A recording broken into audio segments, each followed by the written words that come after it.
என் முதல் நாயகன் நீ, எந்தன் காவலன் நீ, என் அல்லு அர்ஜுன் தான் என் உலகமே.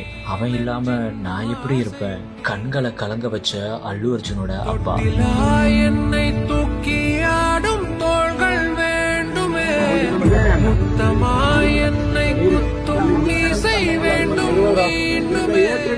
நம்ம அல்லு அர்ஜுன் நடிப்புல பிரம்மாண்டமா ரிலீஸ் ஆன புஷ்பா 2 படத்துடைய ஃபர்ஸ்ட் டே ஃபர்ஸ்ட் ஷோல ஒரு மிக பெரும் சர்ச்சை ஒண்ணு உருவானுச்சு. ஆமா, அல்லு அர்ஜுன் படம் பார்க்க போன அந்த ஒரு தியேட்டர்ல கூட்ட நெரிசல்ல ரேவதி அப்படின்ற பெண் வெளியே உயிரிழந்தாங்க. இது சர்ச்சையை ஏற்படுத்தின அதே ஒரு நிலையில அல்லு அர்ஜுன் மேல வழக்கு பதிவு செய்யப்பட்டு இப்போ அவரு கைதும் ஆயிருக்காரு. அப்போ அல்லு அர்ஜுனை தேடி வந்து போலீசார் அரெஸ்ட் பண்ணப்போ அவங்க அப்பா வந்து ரொம்பவே இமோஷனலா இருக்காரு. ஆமா, அல்லு அர்ஜுனை விட்டு நான் பிரிஞ்சே போக மாட்டேன் அப்படின்ற மாதிரி சொல்லி அவரும் கார்ல ஏறி இருக்காரு. அதுக்கப்புறமா அந்த கார்ல இருந்து வெளியே வந்து அல்லு அர்ஜுனை போலீஸ் ஸ்டேஷன் கூட்டிட்டு போனப்போ அவரும் பின்னாடியே போயிருக்காரு. இன்னும் சொல்ல போனோம் அப்படின்னா அல்லு அர்ஜுனை போலீஸ் ஸ்டேஷனுக்கு அப்புறமா ஹாஸ்பிட்டலுக்கும் கூட்டிட்டு போயிருக்காங்க. அப்போ அல்லு அர்ஜுனுக்கு என்ன ஆயிருமோ, அவன் தான் என் உலகமே அப்படின்னு அவரும் பின்னாடியே போயிருக்காரு. இப்போ இந்த ஒரு வீடியோ தான் சோஷியல் மீடியால ரொம்பவே வைரல் ஆயிட்டு வருது. இதை பத்தின உங்களுடைய கமெண்ட்ஸை எங்க கூட ஷேர் பண்ணிட்டு போங்க. ஒரு லவ் ஸ்டோரிடா.